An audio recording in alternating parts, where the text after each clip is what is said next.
बेटा पापा को नहीं मारा है, पापा को नहीं मारा है। ले। Hello everyone, good morning. कैसे हैं आप लोग? उम्मीद करते हैं आप सभी बहुत अच्छे होंगे, अपना बहुत अच्छा वाला ख्याल रख रहे होंगे। तो यहाँ पे मैं अभी लगा रही हूँ बढ़िया से सर में तेल। और मैं आप लोग को एक बात बता दूँ कि जब मैंने कल व्लॉग डाला हुआ था ना, उसमें मुझे एक कमेंट आया था कि आरती देश में इतना कुछ हो रहा है और आप सिर्फ अपनी ही बातें कर रहे हो। एक्चुअली ना मैं कभी कभी क्या है, ब्लॉग में बीच में वो बातें करती हूँ, लास्ट में करती हूँ, तो आप लोग ब्लॉग को पूरा नहीं देखते हैं और उसके बाद फिर कमेंट करते हैं। तो प्लीज़ आप लोग ना ब्लॉग को पूरा देखिएगा, उसके बाद ही मुझे फिर कुछ बोलिएगा कि हाँ, है ना। तो ये अभी देखो फिर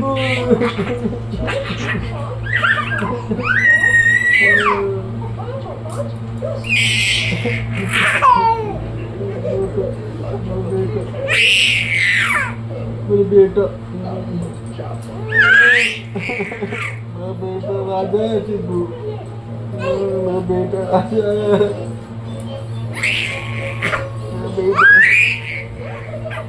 बेटा है, बेटा सिद्धू है।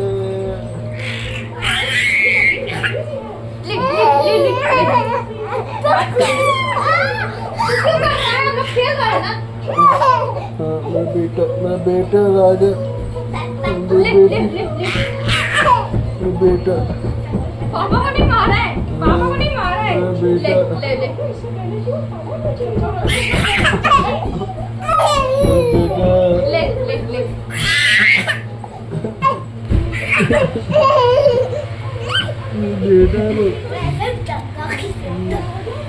ले।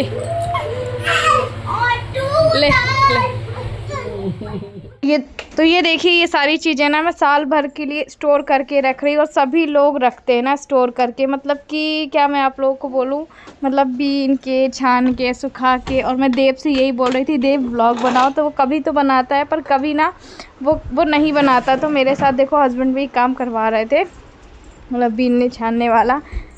तो हमने आपको बताया था हम बाज़ार का कुछ भी ऐसा चीज़ नहीं खाते, बहुत कम ही चीज़ है जो हम बाज़ार की यूज़ करते हैं।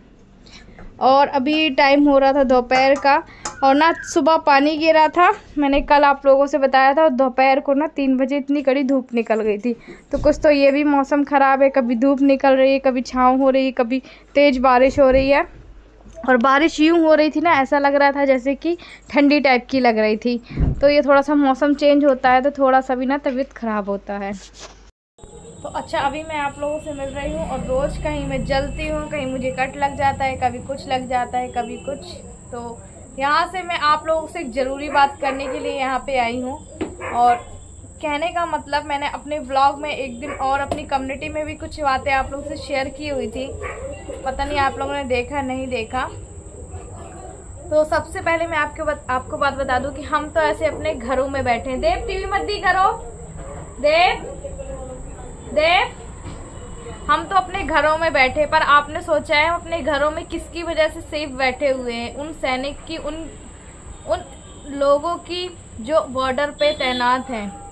वो किसी का सुहाग है, किसी के बेटे हैं, किसी के पिता हैं, और उनकी वजह से आज अपने घरों में सेफ सुरक्षित बैठे हुए हैं। तो उनको तो सबसे पहले मेरा सैल्यूट है, इतना बड़ा सैल्यूट कि वो हमारे लिए बॉर्डर पर लड़ने के लिए बैठे हैं। और अभी आपको पता है कि हमारे हिंदुस्तान और पाकिस्तान में क्या चल रहा है ना। तो वैसे तो मैं ये भी सोचती हूँ, जब मैं किसी ऐसे इंसान को देखती हूँ मिलिट्री वालों को, तो मेरे को यही लगता है अंदर से कि अगर मैं इस काबिल बन पाई ना, तो अपने बच्चों में किसी एक को मिलिट्री में ज़रूर भर्ती कराऊंगी। जो गर्व सर से ऊंचा होता है ना, जब वो बॉर्डर पे जाते हैं।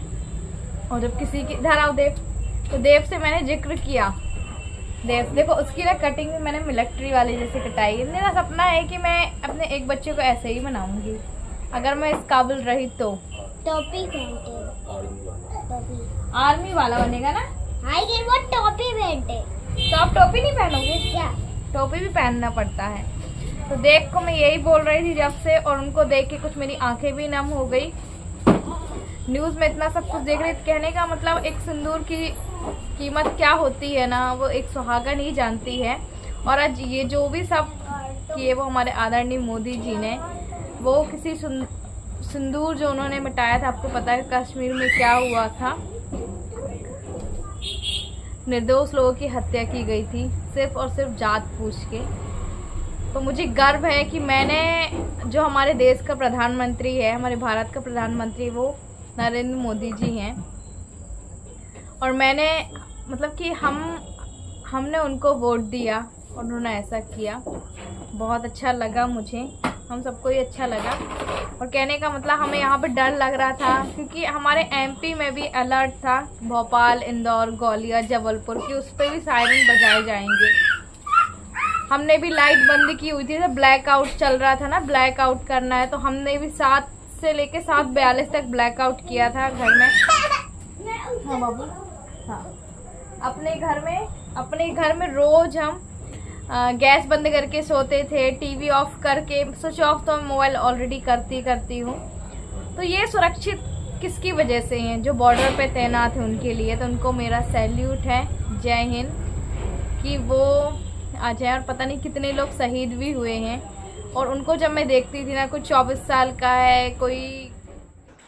अच्छा, तो यहाँ पे देखिए, मैं ना, आपने देखा कि शिव कैसा करता है ना, जैसे मैं इनके साथ कुछ भी बात करती हूँ ना, शिव उसके पापा से बहुत ज़्यादा अट्रैक्ट है। जैसे हमारी बीच की कोई लड़ाई झगड़ा भी होगा ना, तो वो चिल्लाएगा, रोने लगेगा। और सच में बच्चों पे ना बहुत फ़र्क पड़ता है।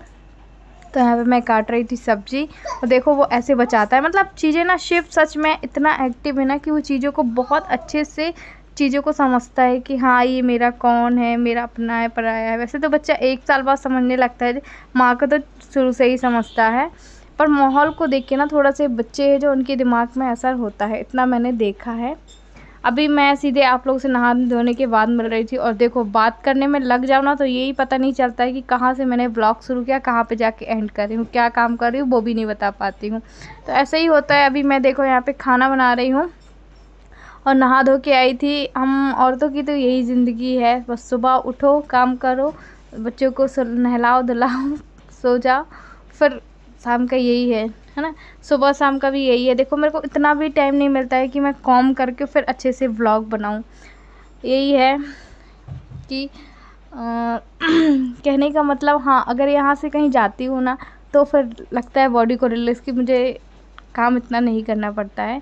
तो फाइनली मैंने यही सोचा है कि चाहे मेरे हस्बैंड मेरे ख़िलाफ़ हो कि आरती कहीं नहीं जाना है, वो मुझे मना कर रहे थे कि आरती कहीं भी नहीं जाना है क्योंकि अभी माहौल है जो आपको थोड़ा सा ख़राब है।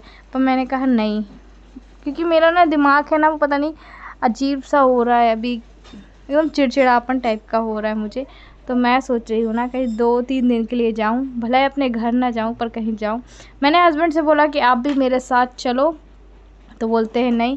और देव भी मेरे पीछे लगा हुआ है, मम्मी चलो वोकेशन में चले, तो बच्चों को लेके जाऊंगी। और हस्बैंड तैयार रहेंगे तो उनको भी लेके जाऊंगी। बोले आरती मैं बॉकर में हूँ, बॉकर में लेके कहाँ जाऊंगा? तो मैं कहा ठीक है, कोई बात नहीं, अपनी माँ के यहाँ चले जाना।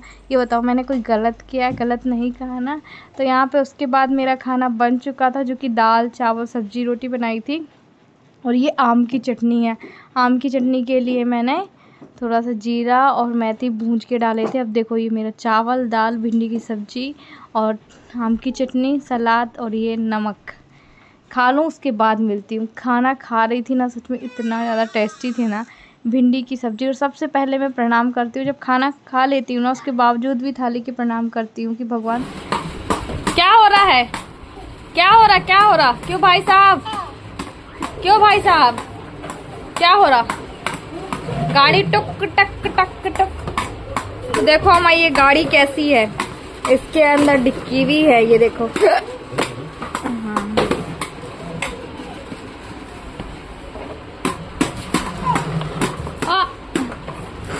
अभी हमने जो है खाना खा लिया, और सच में दाल चावल खाने में जो आनंद है ना, वो किसी भी खाने में नहीं है।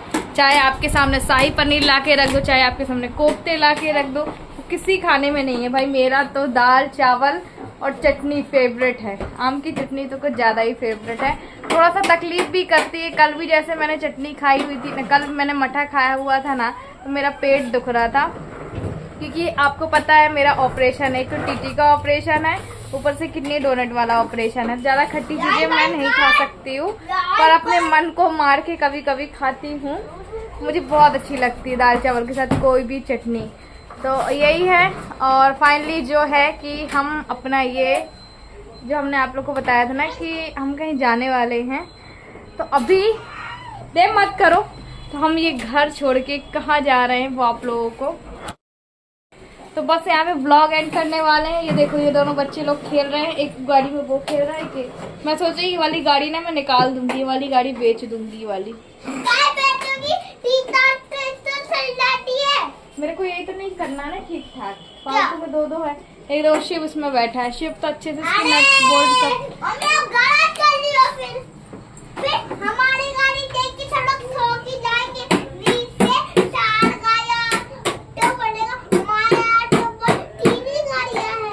अच्छा तो देव की है ना, मत बेचू, ठीक है।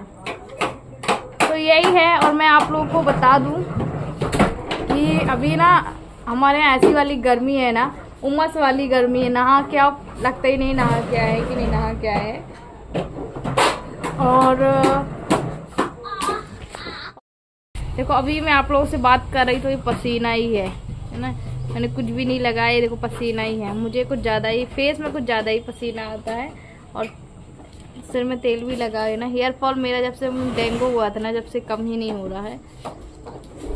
चलिए फिर बाद में मिलते हैं आप लोगों से।